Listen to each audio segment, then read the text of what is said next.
नमस्ते दोस्तों, ये रील मैं मीडिया के बंधुओं के लिए बना रही हूँ क्योंकि मैंने कुछ प्रोटेस्टर्स को जो कि गटर छाप, अनैतिक, अश्लील बिहेवियर सड़क पर बच्चों के सामने, बुजुर्गों के सामने, महिलाओं के सामने डिस्प्ले कर रहे थे, उसको नॉर्मलाइज करने से मना किया है कि we do not accept this in this society. हम लोग नहीं चाहते कि हमारे घर के बच्चों को कोई जो है अपनी अश्लील हरकतों से जो है टाइम से पहले सेक्सुअलाइज कर दे। हमारे घर के बुजुर्गों के सामने जो है हमें शर्मिंदगी महसूस कर, हम नहीं इस तरह का बिहेवियर एक्सेप्ट करते हैं, उसको नॉर्मलाइज नहीं होने देंगे। तो मीडिया जो है मेरे खिलाफ गैंगअप कर रही है और ये नहीं बताएगी कि जैसे स्काई रूट जैसे स्टार्टअप की मैंने कितनी बड़ाई की, हमारे देश के जेनजी जो हमें इतनी ऊंचाइयों पे लेके जा रहे हैं। नीट के छात्रों को मैंने खुद स्वयं जो है कितनी बधाई दी और ऐसे बच्चे जो कि अपने परिवार की जिम्मेदारियां उठा रहे हैं, हमारी टीम में भी ऐसे बच्चे हैं, हमारे घरों में रिश्तेदारी में भी जेनजी भाई बहन हैं जो कि हमारे बड़े काम संपन्न करते हैं। लेकिन कुछ चंद फॉलोअर्स के लिए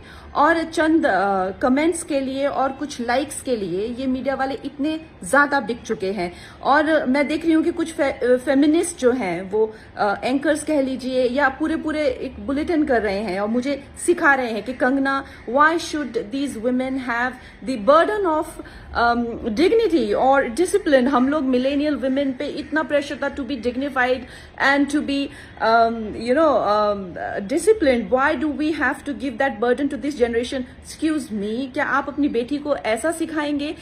डिसिप्लिन में रहना या मर्यादाओं में रहना कोई चॉइस नहीं है। भौंडा प्रदर्शन तो हर कोई करना चाहेगा, लेकिन अगर आपको समाज में रहना है और संविधान के हिसाब से आपको चलना पड़ेगा, जिसका मतलब है कि आपकी आजादी वहां खत्म हो जाती है जहां मेरे नाक और कान शुरू होते हैं। तो आप भौंडे बनकर सिर्फ अपने कमरे में रह सकते हैं। बाहर आकर आप मेरे आराध्य, चाहे आपको मेरे माता पिता के लिए कोई सेंटिमेंट ना हो, मेरे घर के बच्चों के लिए कोई आपको भावना ना हो, उसका मतलब ये नहीं है कि आप उनको सड़क पर सेक्सुअल गालियां देंगे, उनके मान को हानि करेंगे। मेरे आराध्य, मेरे भगवान हो, चाहे मेरे नेता हो, प्रधानमंत्री जी से जो है लोग उनको एग्जाम बडी कहते हैं बच्चे।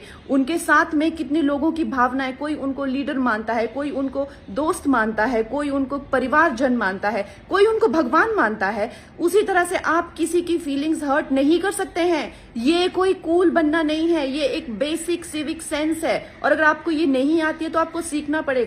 आप ये फेमिनाजी से प्रभावित मत होइए, अपनी जिंदगी बर्बाद मत करिए।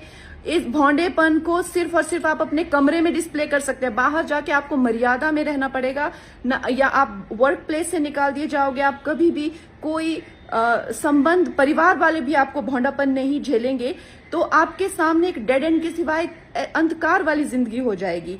वैसे अगर देखा जाए तो साइंस भी कहती है कि ह्यूमन लाइफ का जो पर्पस है वो एवोल्यूशन है, और शास्त्र भी कहते हैं कि आप पुरुषोत्तम जो सर्वश्रेष्ठ है पुरुषों में, उस एवोल्यूशन की तरफ जाइए। लेकिन ये फेमिनाजी आपको सिखा रही है कि आप एनिमलिस्टिक जाइए और आप अपने गले में ऐसा, मतलब आपके गले में पट्टा डाल रहे हैं कि आप एनिमल बनिए। आप एनिमल टेंडेंसीज जो है वो डिस्प्ले कीजिए और बिल्कुल आउट ऑफ कंट्रोल हो जाए, भौंडे हो जाए, ताकि आप जेल में पहुंचे। आपको डिसाइड करना है कि आपको कौन अच्छे से गाइड कर रहा है और कौन आपको सही दिशा बता रहा है। मैं यही कहूंगी जो मैंने अपने बड़ों से सीखा है और जिन्होंने मुझे गुरुओं ने जो मुझे ज्ञान दिया है वो यही है कि ये हमें जो जीवन मिला है वो इवॉल्व होने के लिए मिला है, रिग्रेस होने के लिए नहीं मिला है एनिमलिस्टिक टेंडेंसीज में। सो आप प्लीज इवॉल्व होइए और सबको गुरु पूर्णिमा की बहुत शुभकामनाएं।